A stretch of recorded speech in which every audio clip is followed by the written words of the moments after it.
नमस्कार साथियों, मैं हूं आपका दोस्त राजकुमार चौधरी और एक बार फिर से स्वागत करता हूं आपके अपने पसंदीदा यूट्यूब चैनल राज ऑनलाइन एजुकेशन अब के एक और ख़ास वीडियो में। खास इसलिए कहूंगा क्योंकि ये वीडियो में एक बार फिर से आपके लिए कुछ नई कुछ यूनिक इन्फॉर्मेशन लेके आया हूं। एक नहीं कई न्यूज़ों पे अपन बात करेंगे। बेरोजगारी भत्ता 10 जिलों के लिए मौज करने वाली अच्छी खबर आई है। प्रूफ के साथ दिखाऊँगा क्या कुछ अच्छी अपडेट आई है। पेमेंट से संबंधित भी गुड न्यूज़ आपको इस वीडियो में बताऊँगा प्रूफ के साथ। इसके अलावा सितंबर अक्टूबर बिल पास इन जिलों का और हुआ है। अब तक कितने जिलों का सितंबर अक्टूबर बिल पास हो गया है उस पर हम चर्चा करेंगे। बात करेंगे रोजगार कार्यालय ने एक नहीं 3 विशेष प्रकार के मैसेज आपके लिए फॉरवर्ड किए हैं और अब आपको उनके अनुसार ये काम भी करना पड़ेगा। क्या कुछ काम करना पड़ेगा वो भी रोजगार कार्यालय ने उसमें लिखा भी है। इसके अलावा कुछ इंपॉर्टेंट चीज़ें और हैं जिस पे अपन इस वीडियो में डिस्कस करने वाले हैं, तो वीडियो को एंड तक जरूर देखें। काफ़ी यूजफुल इन्फॉर्मेशन आपको मिलने वाली है। आगे बढ़ूँ उससे पहले सभी साथियों से रिक्वेस्ट भी रहेगी कि जो साथी चैनल पे नए हैं, चैनल को अभी तक सब्सक्राइब नहीं किया है जरूर कर लें, नोटिफिकेशन बेल को दबा के क्लिक कर लें। देखो इससे फायदा आपको ही रहेगा कि बेरोजगारी भत्ते से रिगार्डिंग आपके जिले का पेमेंट आएगा, बिल पास होगा या भत्ते संबंधित कोई भी अपडेट आएगी तो सबसे पहले वीडियो का नोटिफिकेशन आप तक पहुँचेगा। इसका कोई पैसा नहीं लगता सब्सक्राइब करने का, तो आप जरूर करें। तो चलिए शुरुआत करते हैं, स्टेप बाय स्टेप सारी चीज़ों को अपन जानते हैं। साथियों लास्ट वीडियो में बनाने के बाद में सितंबर के कुछ जिलों के बिल पास और हुए हैं, अक्टूबर के भी हुए हैं, पूरा स्टेप बाय स्टेप आपको बताऊंगा। बहुत ही अच्छी अपडेट निकल के आई है भरतपुर डिस्ट्रिक्ट से। भरतपुर डिस्ट्रिक्ट का male, female, OBC, SC, ST, general, transgender, handicap, EWS सभी प्रकार की कैटेगरियों का भरतपुर के अंदर सितंबर 2025 का बिल पास हो गया है। यदि आप भरतपुर ज़िले से बिलोंग करते हो तो अपने अपने बिल को ज़रूर चेक करें और जिन जिन जिलों का मैं नाम लूँगा वो भी लोग चेक करेंगे।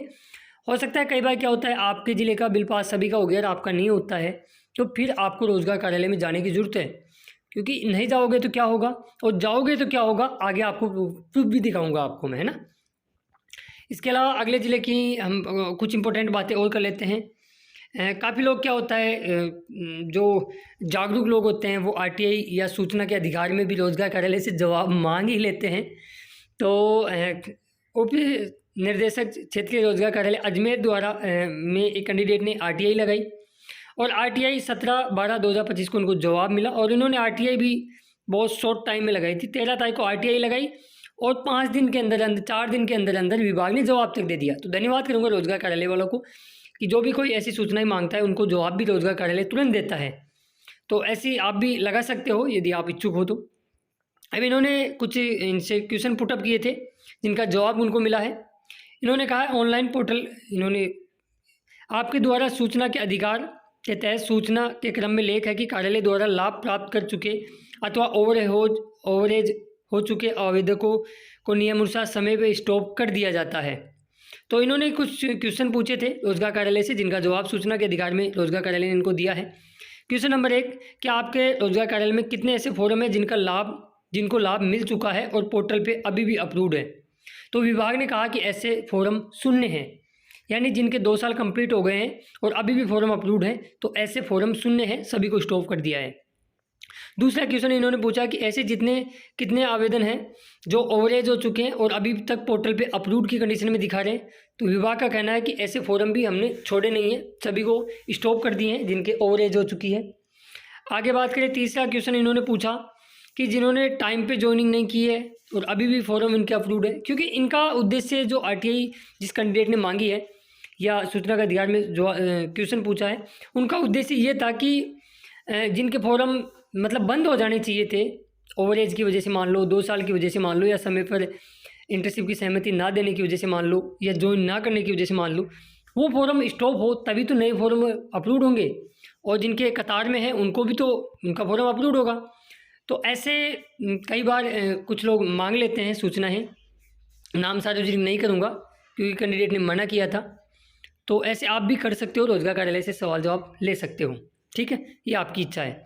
इसके अलावा बूंदी डिस्ट्रिक्ट ने आपको एक मैसेज फॉरवर्ड किया है ग्रुप के अंदर, मैं आपको दिखाना चाहूँगा और आपको कुछ दिशा निर्देश भी दिए हैं कि आपको कुछ काम करना होगा। उन्होंने कहा कि जिन अभ्यर्थियों का माह सितंबर 2025, अक्टूबर 2025, नवंबर 2025 की इंटर्नशिप में सेंडबैक आ रखा है तो जल्द से जल्द कमी पूर्ति कर रीसबमिट कर दे। और ये मैं क्यों दिखा रहा हूँ उसके पीछे रीजन है। कई बार क्या होता है आप लोग SSYD पे चेक ही नहीं करते हो कि आपकी अटेंडेंस वेरीफाई हुई है या सेंडबैक आ गया है और फिर उसको समय रहते क्लियर नहीं करते हो तो फिर आपका बिल नहीं बनता है। तो सभी लोग ध्यान देंगे, वीडियो पूरा होते ही अपनी अटेंडेंस ज़रूर चेक करेंगे। दूसरा इन्होंने कहा है कि अगस्त महीने का यदि किसी का बिल शो नहीं हो रहा है तो वो रोजगार कार्यालय में मूल उपस्थित लेकर संपर्क करेंगे। ऐसा किसी के साथ हो रहा है तो आप भी किसी भी जिले से हो, आप रोजगार कार्यालय में संपर्क कर सकते हो। तीसरा इन्होंने एक चीज़ और बताया कि रोजगार कार्यालय बूंदी द्वारा 30 सितंबर को एक दिवसीय रोजगार मेले का आयोजन भी किया जा रहा है, तो ये इसकी सूचना आगे और आपको दे दी जाएगी। तो रोजगार मेलों का आयोजन भी समय समय पर होता रहता है।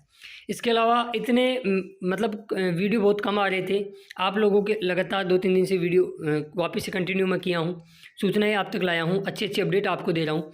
आपका प्यार और सपोर्ट के लिए तो आपको बहुत बहुत धन्यवाद दिल की गहराइयों से कि आपने प्यार और सपोर्ट दिया। आगे अपन और बात कर लेते हैं। आगे हम बात करें अलवर की, तो अलवर का आप यहाँ देख सकते हो 9,000 का इनका बिल पास हुआ है। इनका देख सकते हो सितंबर 2025 का 12,000 का हुआ है। अब अभी जब मैं आपको बता ही रहा था कि आप समय रहते आपका ज़िले का सभी का बिल पास हो जाता है, आपका नहीं होता है, समय रहते आप रोजगार कार्यालय में संपर्क कर लेते हो, तो ये आपके साथ भी हो सकता है। अब इस कैंडिडेट का फीमेल है अलवर से। वैसे अलवर का सितंबर 2025 का ऑल कैटेगरी के अंदर बिल पास हो गया, इनका 9,000 का इकट्ठा हुआ है, जबकि इनका 12,000 का हुआ है। तो ये कुछ लोग ऐसे होते हैं जो जागरूक रहते हैं, ये चैनल के साथ जुड़े रहते हैं, इनको पता होता है कि अपने को क्या कुछ करना रहता है, और उन्होंने प्रयास किया, प्रयास करने पर ही तो फल मिलता है। तो आप यहाँ देख सकते हो, तो ऐसा भी आप लोग कर सकते हो यदि आपका बिल रोक दिया गया है तो। आगे हम बात करें, अरे वाह झुंझुनू वालों लगातार मौज ही कर रहे हो। झुंझुनू का भी कल ही परसों के दिन ही सितंबर का बिल पास हुआ और कल देर रात्रि तक अक्टूबर 2025 का झुंझुनू डिस्ट्रिक्ट का बिल पास कर दिया गया। ये कहीं ना कहीं अच्छी अपडेट है। अगले ज़िले की बात करें तो अजमेर डिस्ट्रिक्ट का भी साथियों मैं आपको यहाँ बताना चाहूँगा। अजमेर डिस्ट्रिक्ट का सितंबर 2025 का बिल पास हुआ, लेकिन SC कैटेगरी का फिलहाल बिल पास हुआ है। OBC और SC ST जनरल का आज हो जाएगा, ठीक है। इसके अलावा दौसा वाले भी हैं, तीव्र गति से आगे बढ़ रहे हैं। परसों के दिन ही इनका सितंबर का बिल पास हुआ था और अब अक्टूबर 2025 का भी दौसा के अंदर ऑल कैटेगरी के अंदर, भले आप किसी भी कैटेगरी से बिलोंग करते हो, आप अपने बिल को जरूर चेक करें। दौसा का अक्टूबर 2025 का बिल पास कर दिया गया है। अब मैं पूरी समरी आपको यहाँ बता देता हूँ। समरी कुछ इस प्रकार है। अब तक अक्टूबर के बिल पास झुंझुनू, दौसा और पाली 3 जिलों के हो चुके हैं, ठीक है। मैं लगातार आपको समरी भी बताता रहता हूँ ताकि आपको कन्फ्यूज़न ना रहे कि कितने जिलों का बिल बन गया, कितने का रह गया है। इसके अलावा सितंबर की बात करें तो झुंझुनू, सिरोही, दौसा, पाली, अलवर, अजमेर और भरतपुर, ये 7 जिले ऐसे हैं जिनके अब तक सितंबर 2025 के बिल पास कर दिए गए हैं। आगे कुछ इंपॉर्टेंट चीज़ें आपको और बताता हूँ। जैसा कि मैंने आपको बताया था कि आपकी आवाज़ हमने लगातार राधे मीणा जी से भी बात की और उनको निवेदन भी किया था, और उन्होंने ट्विटर पे इसका कैंपेन भी चलाने का एक बार फिर से गुजारिश की है हमने। अभी लगभग 10-15 दिन पहले इन्होंने कैंपेन भी चलाया था एक्स पे, काफ़ी लोगों ने साथ भी दिया, कुछ लोगों ने नहीं दे पाए, तो ये रह गए हैं। और इन्होंने अधिकारियों से भी बात लगातार ये संपर्क कर रहे हैं, वित्त विभाग से भी संपर्क में है, रोजगार कार्यालय के अधिकारियों से भी संपर्क में। भाई साहब का कहना है कि जल्द से जल्द आपका पेमेंट डलवाएंगे, और मैं आपको विश्वास दिलाता हूँ कि 25 तारीख से पहले कम से कम, मैं कम से कम बता रहा हूँ, कम से कम प्रत्येक ज़िले का 1-1 महीने का पेमेंट तो कम से कम डालने का कोशिश रहेगी। मैक्सिमम तो आपका जितना आ जाए उतना सोने पे सुहागा है। तो लगातार प्रयास हम पेमेंट से रिलेटेड कर रहे हैं, थोड़ा सा आपका भी सहयोग चाहेंगे। जैसे ही आपको दिशा निर्देश हम देंगे तो आप इन चीज़ों को फॉलो करें। एक्सपी यदि कंपेन चलाने की जरूरत रहेगी तो वो चलाएंगे, 181 पे कंप्लेंट करने की आवश्यकता रहेगी तो आप मुझे कमेंट्स बॉक्स में सुझाव दीजिएगा क्या कुछ अपन कर सकते हैं पेमेंट लाने के लिए। और हाथ पे हाथ धर के बैठने की आवश्यकता नहीं है, आपको कुछ तो प्रयास अपने को करने ही पड़ेंगे। एक अकेला मैं और राधे मीणा जी कुछ नहीं कर सकते, आप लोगों का सहयोग की भी हमें आशा है। तो आई होप अब तक की मैंने पूरी समरी बता दी है। फिर भी यदि आपका कोई पेमेंट के अलावा कोई मेजर डाउट है तो आप कमेंट्स बॉक्स में बेझिझक कमेंट्स कीजिएगा। सीरियस टॉपिक लगा तो अलग से वीडियो, डेडिकेट वीडियो हम बना देंगे उस पर जानकारी लेके। बाकी आज चैनल पे जो लोग चैनल को अभी तक सब्सक्राइब नहीं किया है तो जरूर कर ले, और नोटिफिकेशन बेल को दबा के ऑल पे क्लिक भी करना है आपको, ताकि जैसे ही आपके ज़िले का भत्ते संबंधित कोई अपडेट आए तो सबसे पहले आपके पास नोटिफिकेशन पहुँचे। मिलते हैं नेक्स्ट वीडियो में खास अपडेट के साथ, तब तक के लिए जय हिंद, जय भारत, जय राजस्थान। धन्यवाद दोस्तों वीडियो देखने के लिए, और वीडियो को शेयर और लाइक जरूर किया करो।